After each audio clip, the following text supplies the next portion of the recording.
Pre-sanctified divine liturgy, and then for the meal. I'd like to thank our Orthodox Couples Club who provided the meal for us tonight. Thank you very much. Our speaker tonight is Dr. Randa Anderson. She is a licensed clinical psychologist out of the Orthodox Christian Counseling Institute. She's a member of our parish and leads many of our ministries, including Coffee Connection. And she'll be speaking tonight on screen time and its impact on our health and wellness. Thank you, Dr.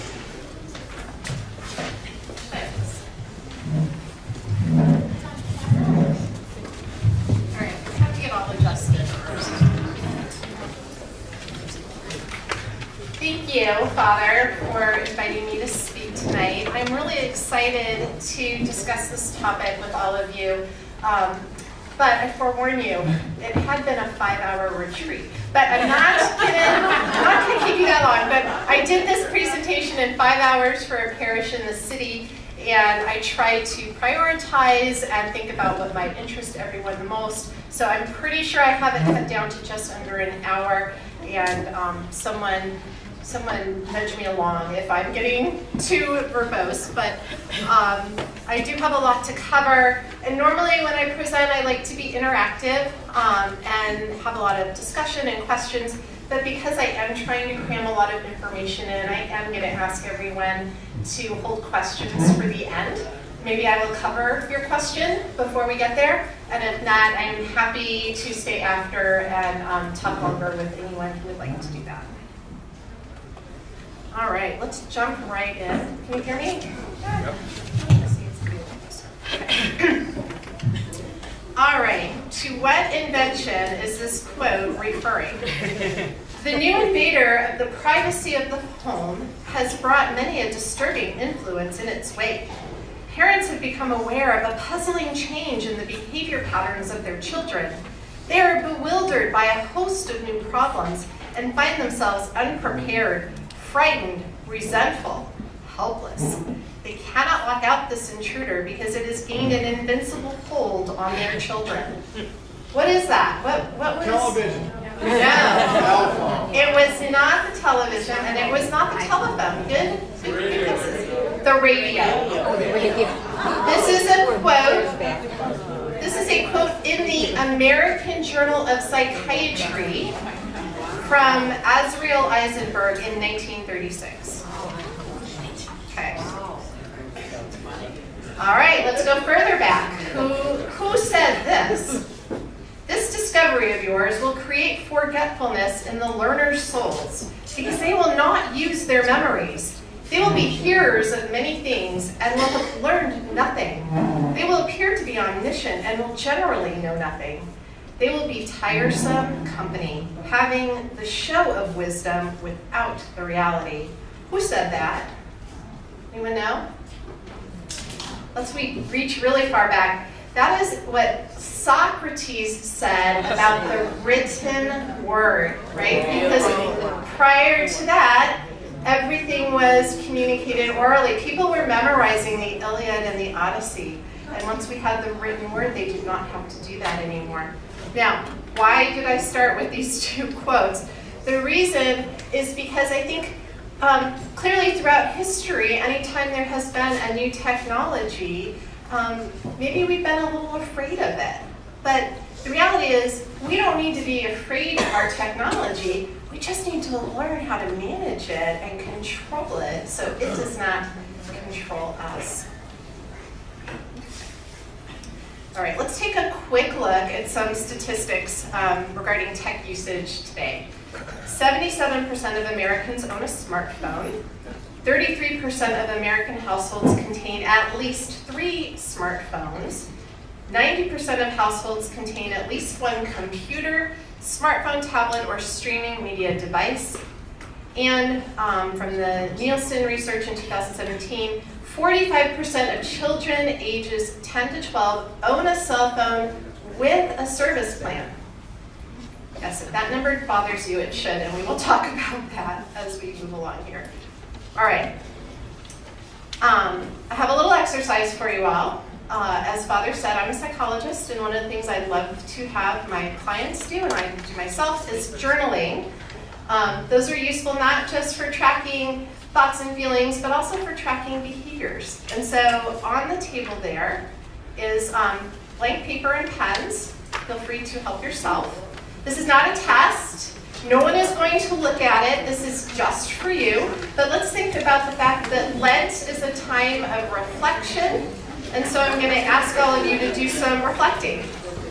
All right, so the questions are up there.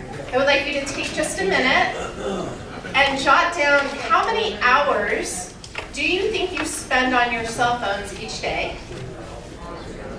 How many times do you think you pick up your cell phone and check it every day? How much time do you think you spend on social media a day, if you do it all? Unless you're Keith and you don't. And then write down the apps that you use most frequently on your cell phone. If you're not a cell phone person, and I realize there are still some of you out there, what websites do you visit most frequently on the internet? Okay, just take a minute to do that. We are going to refer to it shortly.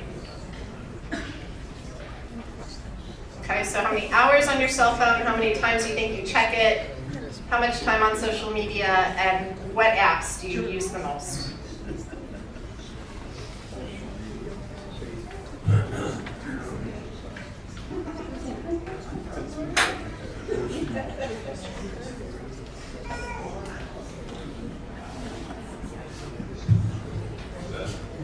Okay, we're going to move along. And we are going to look at what happens, what the usage is for the average American. The average American adult spends almost 3 hours, 2 hours and 51 minutes on their smartphone a day. Americans check their phones 47 times a day, which is about every 20 minutes. Millennials check their phones 86 times a day, which is about every 11 minutes. And about 2 hours on the top 5 social media platforms a day. That's YouTube, Facebook, Twitter, Snapchat, Instagram. All right. Now, normally at talks you're told to put your cell phone away. I am now going to ask you all to take your cell phone out. We're going to do something. If you have it with you, if you don't, make a mental note. You can do this at home later. Are you all aware that that your cell phone, whether you have an iPhone or an Android, if you have updated it in the last probably 5 or 6 months, it is now tracking your phone usage. Does everyone know that? Yeah. Who doesn't know that? Raise your hand if you were not aware of that. Okay, so for those of you who are not aware, and even if you were, how often do you look at it? Basically, you're going to go into, if you have an iPhone, you're going to go into Settings. And under Settings, there is a feature called Screen Time. Open it. When you open it, you should see the name of your phone. And you click on that. If you have an Android, it's called Digital Wellbeing, I believe. And when you open it, I believe it's called Digital Wellbeing. I've never done this on an Android, but I am told that that is the equivalent of Screen Time. Settings and then what? Screen Time. Help a friend. Help a friend. So basically, your phone will tell you if your estimate of how often you pick up your phone or how many minutes a day you spend on it are correct. Was everyone able to find it? No? All right. If not, find a young person later. Elias, John, Sarah, who else is here? Lainey. All right, even I can show you later. All right. But the whole point of this little exercise is to help you be aware that for as much as your phone, and we'll talk about this later, but for as much as your phone is tempting you to constantly pick it up, it actually does have some built-in features to help you manage your usage. Okay. All right, now, let's talk for a minute about why are we so, all right, now you can put your phone away. And make sure it doesn't buzz while we're talking either. But let's talk for a minute about why are we so entranced by our technology. As a psychologist, it's my job to try and understand human behavior, and I find this topic really interesting and fascinating. And there are many theories and reasons why we are so taken with our computers and our cell phones and our video games. And the first explanation is really pretty simply out of behavioral psychology. If any of you took Psych 101, you might have learned about intermittent reinforcement. That means that a behavior will increase when rewards are given, and if they're given intermittently, randomly, unpredictably, right? This is why people stand in front of slot machines and keep feeding their money in, right? They don't know when more money is going to pour out. So they keep putting the money in the hopes that they'll get money. Well, that's kind of like us constantly checking our phones. Will there be the reward of a new Facebook notification or a new email or a text from our kids? So that's just a very simple, basic explanation. But there's another reason, and that's FOMO. Does anyone know what FOMO is? I'm sure a lot of you do. John Foster, what's FOMO? Fear of missing out. FOMO, fear of missing out. This is actually now a word that was added to the Oxford Dictionary in 2013. And what it means is, I will read you the definition, the uneasy and sometimes all-consuming feeling that you're missing out, that your peers are doing, in the know about, or in possession of more or something better than you.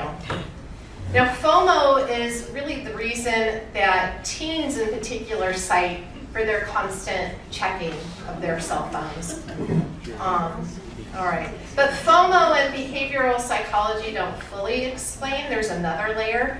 Neuroscientists have identified reasons also why we pick up our phones so often or play video games constantly.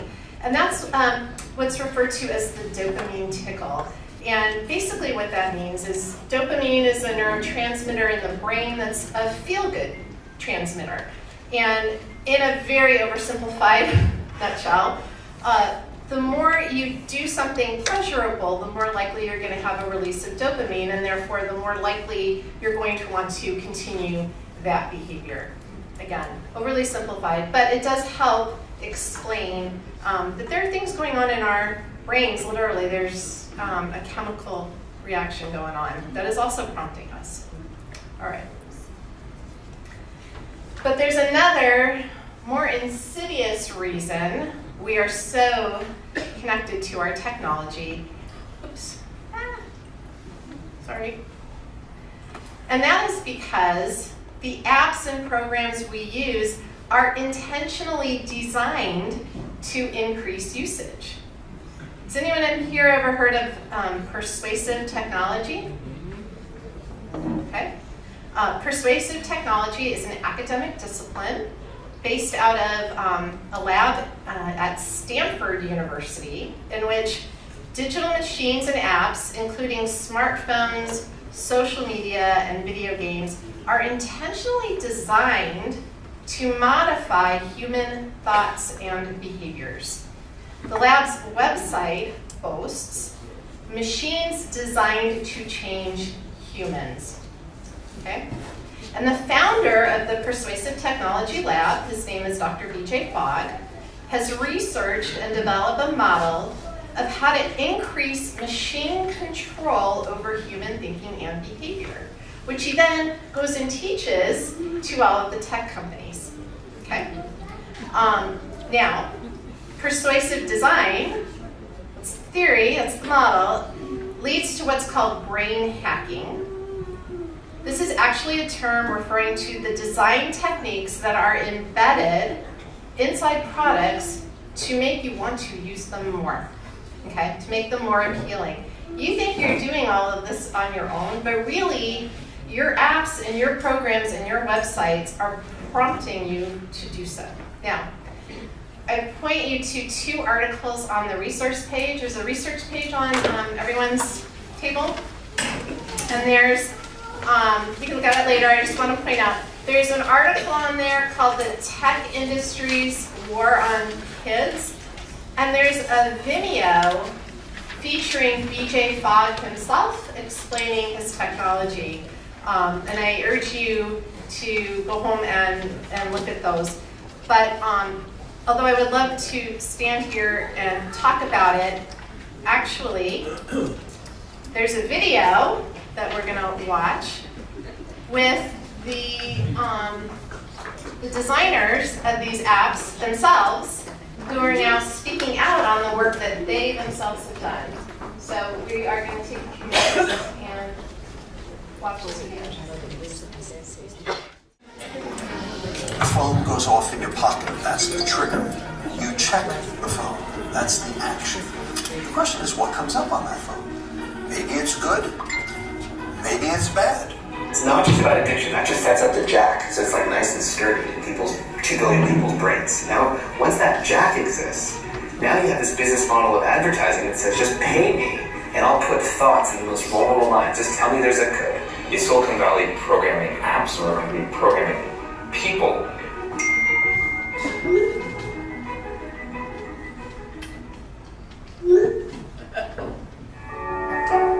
Coming up with Infinite Scroll was just the joy of creating something that felt bad. It was really simple. It's just like, hey, here's one way in which we don't have to ask the user to make a choice that they don't care about.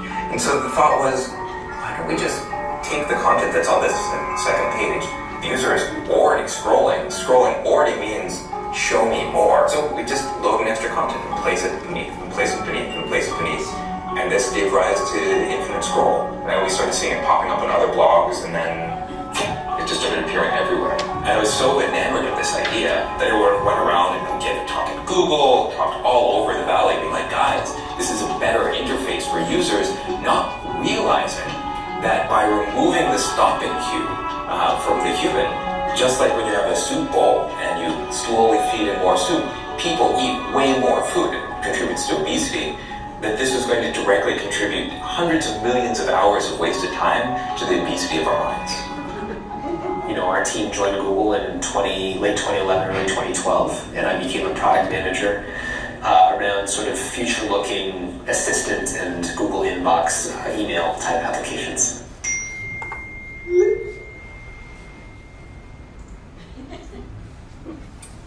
I made a slide deck that was kind of a manifesto, and it said, basically me, never before in history have 50 designers who look like me, 20 to 35-year-old white engineers from California, decided what 1 billion people's attention or thoughts will be in a day.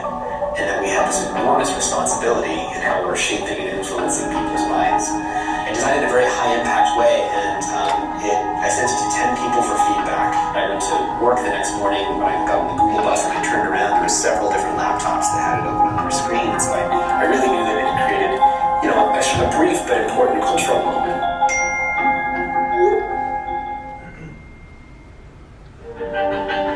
Even if nobody at a company is evil, and almost everyone in Silicon Valley is not evil, we all wake up and we go to work thinking we're doing something good for the world, but in the end, you're getting judged based on this number, which is how much time of your users you're getting.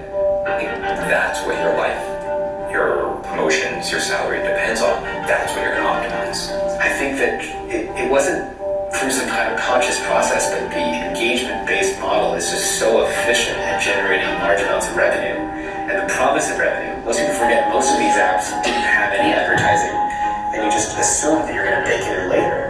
And that assumption comes from the fact that you know you have this business model in your back pocket called advertising that just says if I can generate billions of users and hours of activity per user, I can just throw ads on that and suddenly I can make lots of money.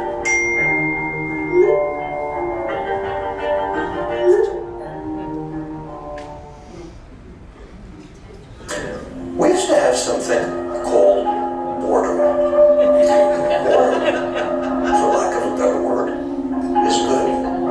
Because boredom is the time that you have imagination, where you actually create, where you actually grow specific neural connections. And we have taken it away because of technology filling that boredom void. When you ask the question, what is technology doing to us? Then you have to take a microscope and hold it over a human animal, and right when you expose it to, say, a notification, like ding, when you see it, message from your friend saying something. Let's say that person turns their phone over and they go back to what they're doing. There's still an impact on that human animal. An impact in terms of thoughts that they're now thinking that they weren't going to think before. Feelings that they're now having, worries, anxieties, oh no, I have to get back to that person, I better get back to them, they're going to think I need to, all those thoughts start coming up. And then physiological levels where your stress response starts going on. If you distract someone, it takes 23 minutes on average to be able to get back to the same place in terms of the project or process that you were in. And just imagine an ant colony, and I'll give a little phone to every ant at the ant colony. All of a sudden they start looking down at and now Facebook can just turn a lever and make all the ants move this direction or that direction. And that's both powerful and also terrifying. If you can hit a button and waste half an hour of every one of those ants' lives, just think about what that does.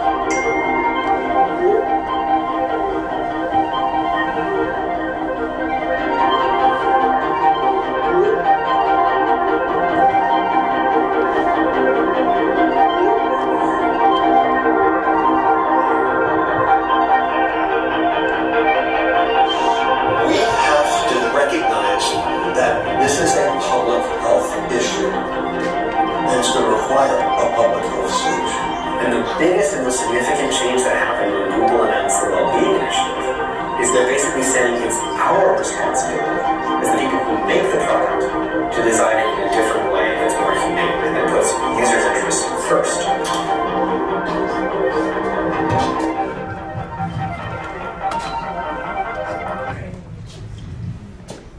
So hopefully you felt that was as worth the wait as my eagerness to show it to you.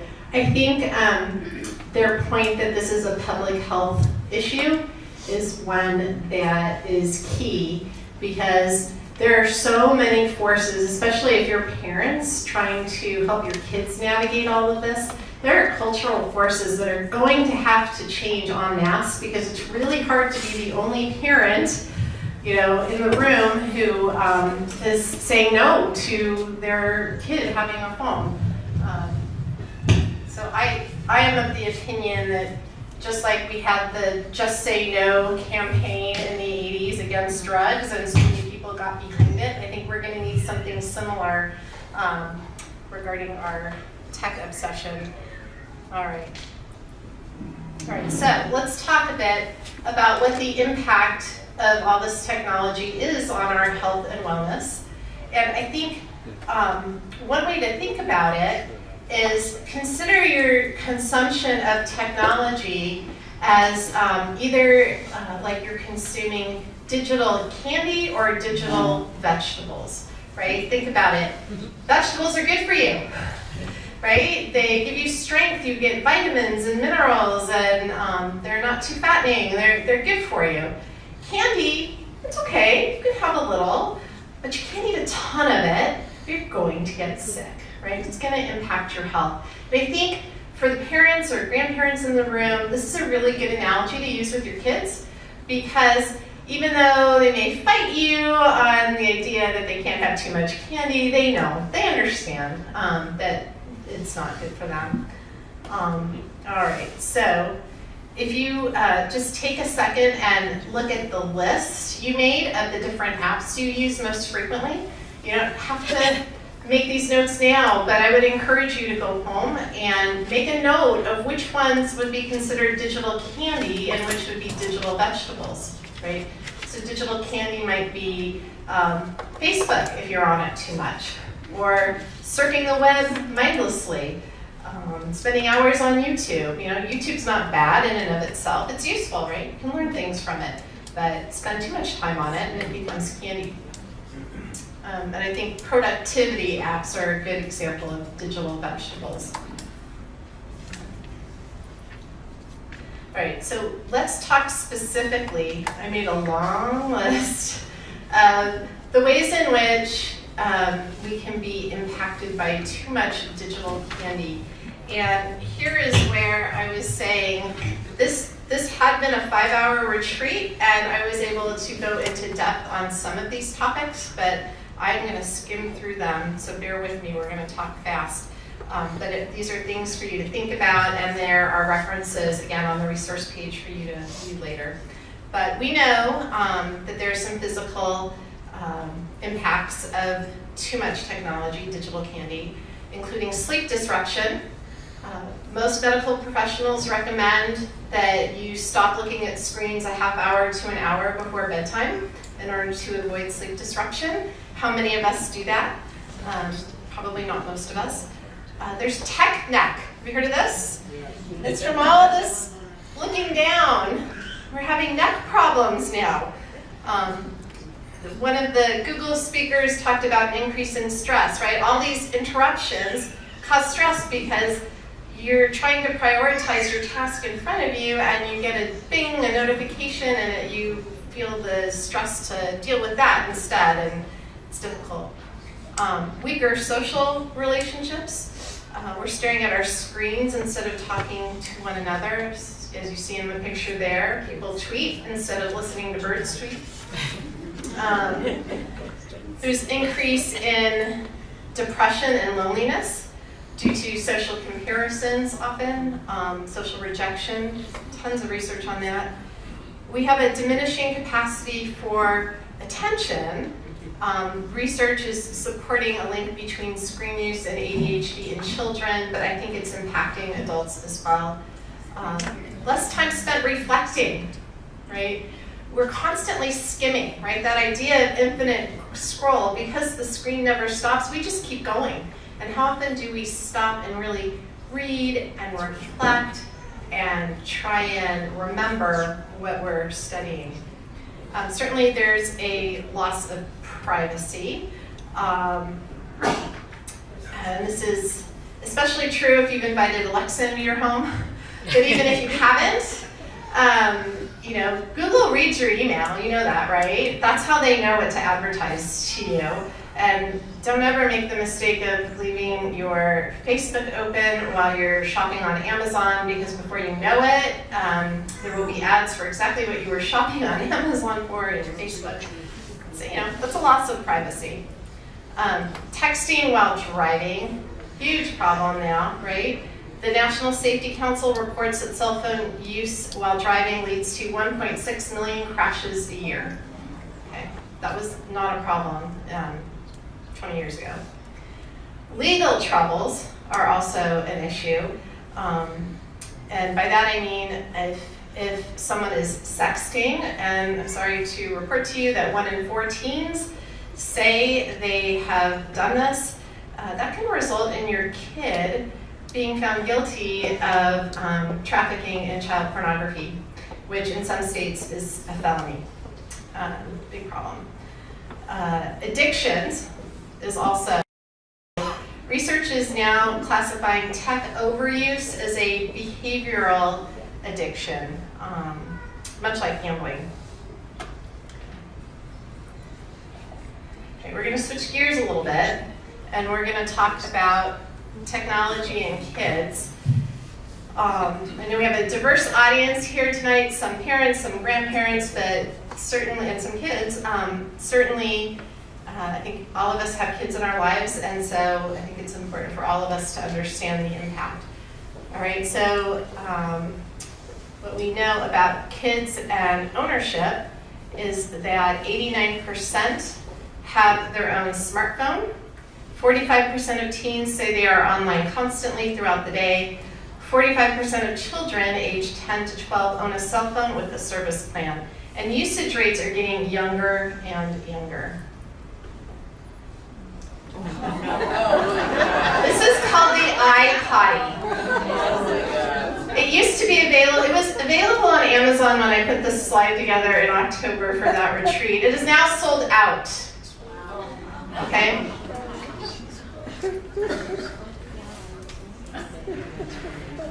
Who would have liked to have traveled like this when they were a kid, right? It's not just one screen, it's two. You don't have to fight with your brother to, who gets to choose the program. Now, with both of these products, I show them to you because I think they are very clear examples that we all recognize that we can sedate our children with television, games, screens, right? But really, is that how we want our kids to grow up? Don't we want them to develop their own internal controls instead of relying on a screen to calm them down? All right, I'm going to skip this because I know we're short on time. Oops. Ah. All right. So I'm just going to go straight to screen use in kids. The previous slide was to encourage you all to look and reflect on how much screen use your kids are using. All right, this is from a Common Sense Media survey. Common Sense Media, by the way, it's a website that's on that resource list. There's tons of good research about tech usage and a lot of advice on that website too, by the way. All right, so we know that kids age 8 and under spend an average of 2 hours and 19 minutes a day with screen media. But I think this is changing as more and more schools are moving to Chromebooks and iPads in elementary schools. On any given day, the American teenager averages about 9 hours of entertainment media use, excluding time spent at school or homework. Tweens, ages 8 to 12, use an average of about 6 hours worth of entertainment media. Now, I will say these numbers do include reading and listening to music. I'm not sure why they didn't separate that out, but needless to say, there's a lot more time looking at something other than another human face for interaction. I'm going to skip the next video. I'm afraid of the setback in time. And the video, just real quick, which I think it's on the resource list too. It's basically two teenagers describing their tech use, and the thing we get out of it is that girls tend to spend a lot of time on social media, while teenage boys, tend to use video games more as their escape. That's a major gender difference that researchers find. But also that teenagers frequently will use multiple screens at the same time. And in the video, you see the adolescent girl with her phone next to her, the iPad on her lap in front of the television, right? And I think that's a pretty common arrangement, and not just for kids, probably some of us adults too. I know I have my phone out when I watch TV. Try not to do that. All right, there we go. All right, so what do teens say is a problem with their own use? Okay, this is, again, a survey of teens. 57% agree that using social media often distracts them when they should be doing homework. 54% agree that it often distracts them when they should be paying attention to the people they're with. Nearly a third who own smartphones say they've been woken up by their phones during the night by a call, text, or notification, and we are going to talk about no screens in the bedroom later. Many teens say that their parents have a problem with their screens too. A third say they wish their parents would spend less time on their devices. All right. This info, I think, is important because teens are recognizing their own problem, and so I think it's up to us as the adults in their lives to help them manage it. This was watching the Super Bowl. You may or may not recognize some of these boys, Elias, Randa Anderson. Okay. So you know, know, we've had this problem too. But why is this a problem, right? 6 of the 7 boys are not actually watching the Super Bowl. The only one who really seems to be that's Keith in front, doing what you're supposed to do at a Super Bowl game, which is eat chili and watch the game. But why do we think that this is a problem? Let's talk about that. All right, so what are some of the problems of tech overuse with our children and our teens? Again, just like with the list with the adults, every single one of these could be a topic of its own hour-long presentation, so bear with me while I try and give you the highlights.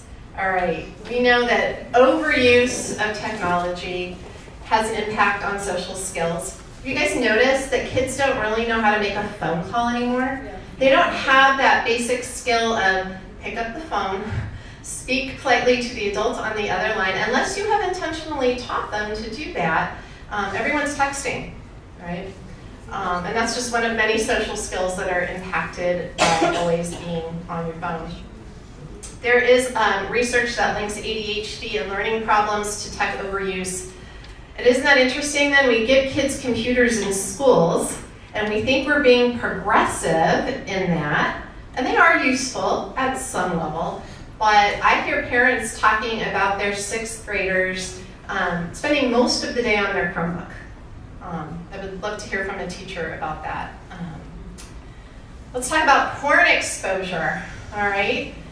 A majority of kids today have seen a pornographic image by the time they're 8 years old, okay?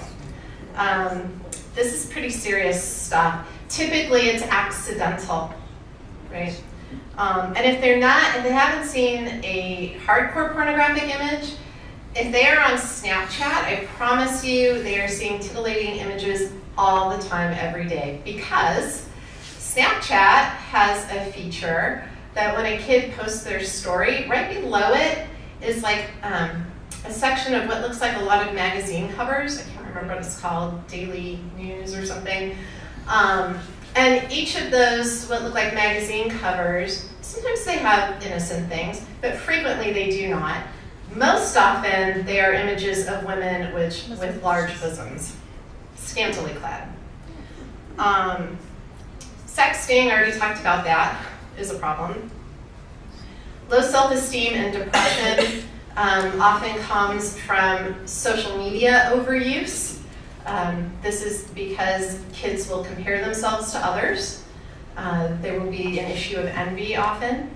And there's even more current research linking excessive social media use to an increased risk of suicide. Okay. I skipped cyberbullying. I'm sorry, I did not mean to do that. We've all heard of it. Many of our schools have programs now where you can anonymously report this issue. But if you think about it, when we were kids, those of us who are in that we category, if you were bullied at school, when you went home, that was your safe haven. You didn't have to think about or interact with that bully again. But now, because these kids are all on social media or they have email, text, they shared cell phone numbers, the bullying continues at home, and these kids can't get away from it, and that's a horrible, horrible situation for our kids today. Kids are just as susceptible to brain hacking as adults, but actually even more so, because their frontal lobes are not developed until they're 22, 23, mid-20s. So they're even more susceptible to the poor impulse control that, again, our apps are designed to encourage. And last, of course, kids are susceptible to online predators that they meet. And I have had more than one client tell me about interactions with random men in chat groups for their favorite TV show that seemed innocent enough and then turned not innocent. This stuff really does happen. It's not just a Nightline, story or does Nightline exist anymore? I just dated myself. 2020, whatever. 60 minutes. CNN. Keep going. Anderson Cooper. All right, there's one who's current. All right. So, how do we manage technology with kids? All right. I have a list of practical suggestions that I'd like to run through. First of all, no technology at the meal table. Keep computers out in the open where you can see them. Set up a family tech zone in your home where all the technology is docked and being charged for the night, okay? Which leads me to my next point, which you will probably get pushback from your teenagers on, and that is keep bedrooms tech-free. And there are so many reasons for this, and I feel so strongly about it, I actually am going to take a minute and talk about it. The bedroom for your child should be a place of rest and a place of, pleasantness and calm. And as soon as you bring a screen into that bedroom, you are disturbing that peace. In addition, you don't know what they're doing on that screen. We just said keep the computers out in the open, but now we have the problem of so many mobile devices that that you just don't know what your kid is doing on that screen. You just don't. And they may be perfectly innocent, but you can't supervise it, and it needs to be supervised. So with that in mind, get an alarm clock for your kid when he or she says, "Oh, but I use it for my alarm." Okay, here's an alarm clock. Learn how to use it. Skill, life skill. Decide to set a 24-hour tech-free day in your home. It's Lent. This is a perfect time to try and do that. But really, you could be doing that throughout the year. I suggest Sunday, great day. Set administrator privileges for all your household computers and devices. Keith knows what that is. I think Elias has them set up. Elias has them set up, okay. That doesn't help. But basically, as the parent, if you are the one who controls what goes on that computer, then you know what your kids are using, okay? Require passwords to all devices and to all social media accounts. And you can explain this to your kids as a safety and health issue, okay? You trust them, that's not the issue, you trust them, but you know what? There's a lot of folks out there that may do unsavory things and you need to be aware of it. Friend your kids on social media. That does mean, I'm sorry to say, you have to open a Snapchat account so that you can do that. Facebook, all that. Kids aren't on Facebook anymore. There's a campaign called Wait Until 8th out of Texas. A group of moms started this campaign, and the idea is to encourage all parents across the country to wait until 8th grade to give kids a cell phone. All right. We were dinosaurs. We waited till our kids were sophomores in high school. Believe me, we heard about it. But don't give it to them too young. Don't be in a hurry, okay? All right. And then when you do decide to give them a phone, make them earn it, right? Phones, computers, the latest game on Steam, these are not entitlements, all right? These are privileges, and they need to earn them. And don't forget to check your kids' browser history periodically. All right. And then last, and probably most important, teach your kids that nothing is ever private on the internet. Nothing. Ever. Period. Not at all. Adults need to learn that too. And actually not private on the internet, but not private on social media. We live in an age of screenshotting. Nothing's private. Okay. By the way, I put a picture up of kids playing outside because that's probably the easiest way to manage technology with your children is give them a football for Christmas and send them outside to play. I think that helps too. All right.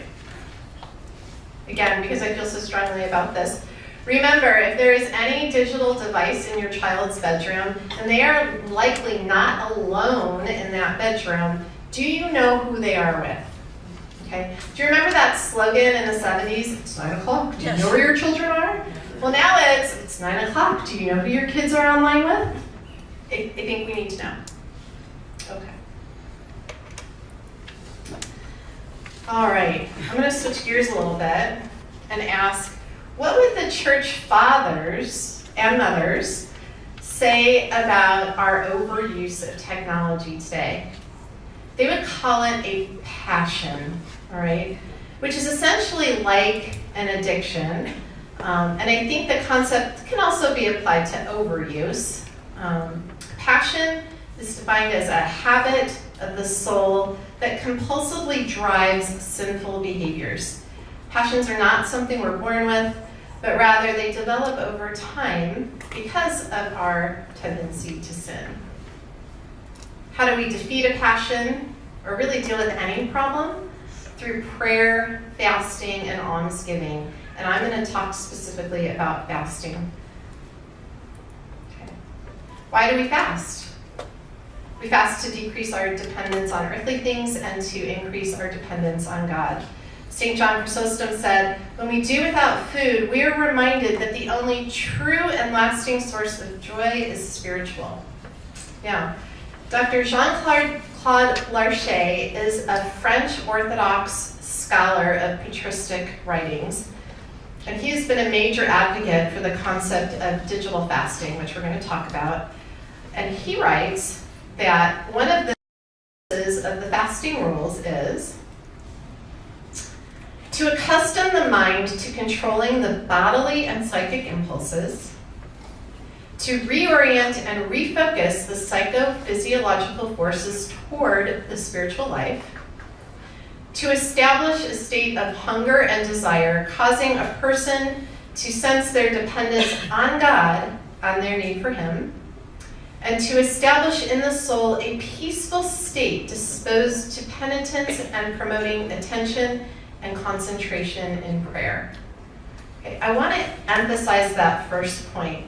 We fast to accustom the mind to controlling bodily and psychic impulses.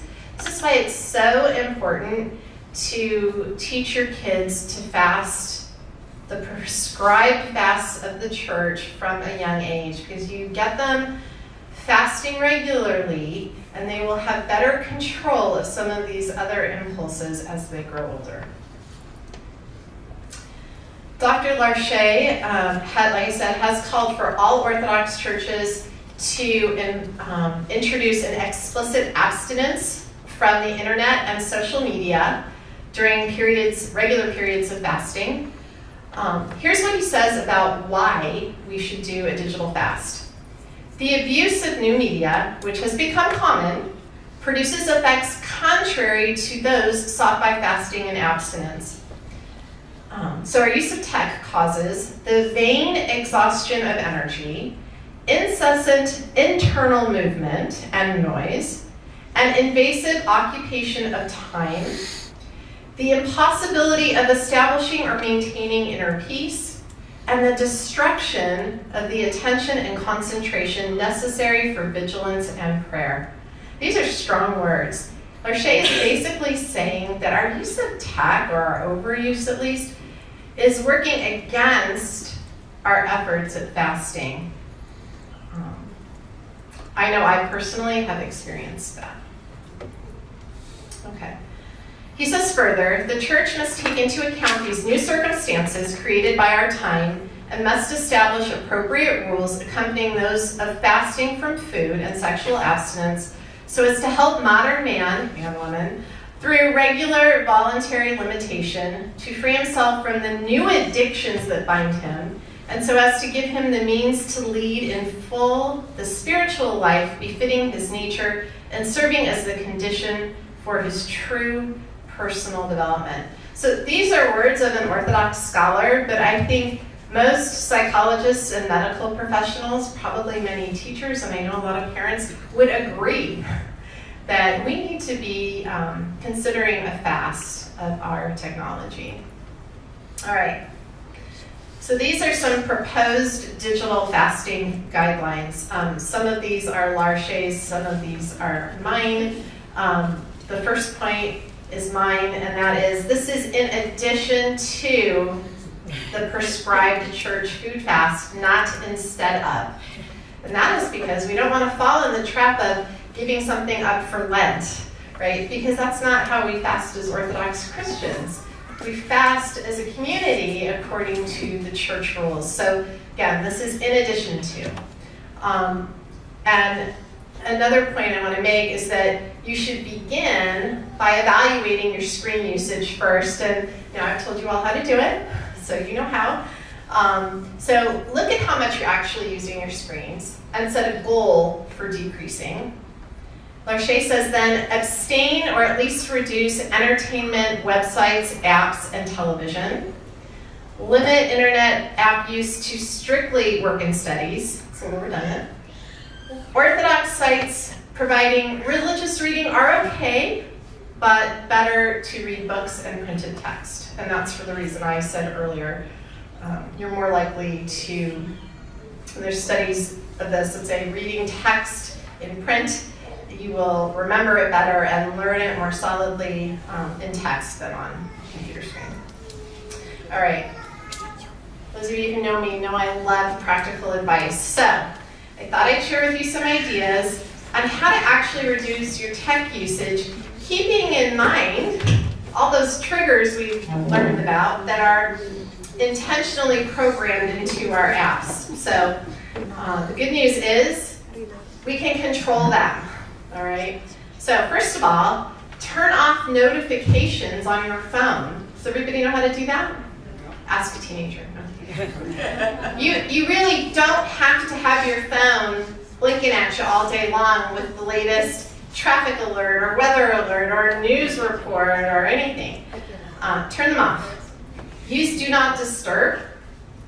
Use that screen time feature that I showed you, or the digital well-being feature if you have an Android, to set limits for you, all right? You can actually go in there and tell your phone when you want Do Not Disturb to go on, or tell your phone to turn off certain categories of apps like social media after a certain amount of use. So you can tell it, okay, if I've been on social media for 30 minutes, turn it off. And you will have to tell it again if you really want to break the code. All right. Keep your cell phone in a designated spot once you're home. You don't have to keep it in your pocket all the time. You really don't. When driving, keep your cell phone in your purse or glove box so you're not tempted to pull it out. Try removing social media, game, and other entertainment apps from your phone. You can put them back on after Easter. I promise you, they don't go anywhere. You won't have to buy them again. Consider it just like decluttering your desk. Leave only what is necessary on your desk.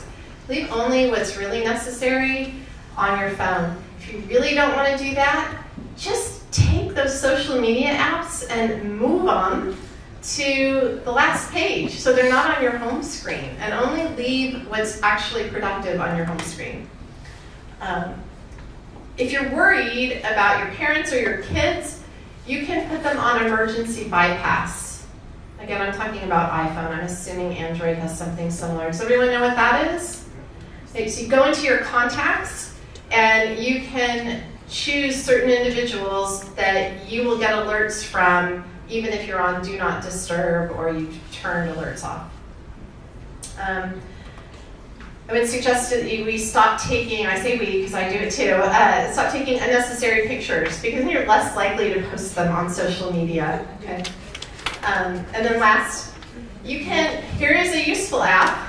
There are apps called WeChat and WhatsApp where you can have a group text essentially, and they can be used internationally. What's nice about that is you can share news with just the people that you really care about sharing your news with. You don't have to put it all on social media.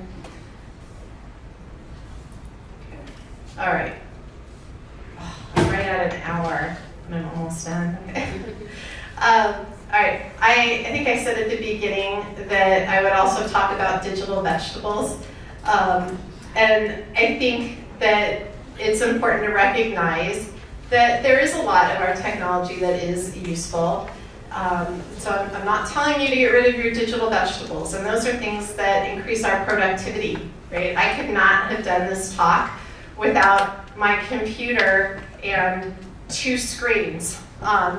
So I would have the internet open on one screen and my PowerPoint open on the other, and I was able to work very productively. Digital vegetables teach us things, right? Elias taught himself to play the guitar and the piano with YouTube. I learned how to knit. I mean, you can use the internet to do some really great things too. And I think it does increase some social contact in a positive way. I stay in touch with my godfather in Jordan on Facebook. I'm just not going to pick up the phone. I don't know what time it is there. I don't know. I mean, it works. FaceTime, Skype, Zoom allow visual connection with our friends and family, and also productivity, work. All right. I know we're getting tired. Should I wrap up? I have more discussion, but I don't know if we want to do it. Yes? No? Yes. Yes, I heard yes. I heard yes, I heard no. All right. Let's just put it this way. Because there are great apps out there for improving our spiritual lives too, I just kind of wanted to throw out the question, what are some of your favorites? Does anyone want to share what apps they use or what programs? Daily readings. Daily readings, absolutely. Anything else? Does everyone know what that is? I'll show you in a minute. Sister Dawson. Sister Vasa, oh, she's spunky, yeah. How about anything on Ancient Faith Radio or Orthodox Christian Network? Yeah. What else? Y2AM. Y2AM. Be the Bee. We love Be the Bee and The Trench. Awesome videos. Other things? There's something called Bible IS. What is that? Bible IS. It's the Bible completely available to be spoken to you. Ooh. And not only just plain text, but also with dramatic voice and music. Wow. Bible IS. Yeah, Kate. I have Duolingo on my phone. Duolingo. Great. And you use that for? I'm taking a Spanish course this school, so it can help me better understand that. And I also have some Spanish-speaking friends. Great. So you are learning another language through Duolingo. That's awesome. All right. Someone mentioned daily Bible readings, or daily readings is what it's called, and I wanted to make sure everyone knew what it was. So the first picture is what the app looks like. It's called Daily Readings. It's put out by the Greek Orthodox Archdiocese, and right next to it is a screenshot of what a typical day looks like. So you get not just the reading, but you get the saint of the day. You get whether or not it's a fast day. You might get a prayer.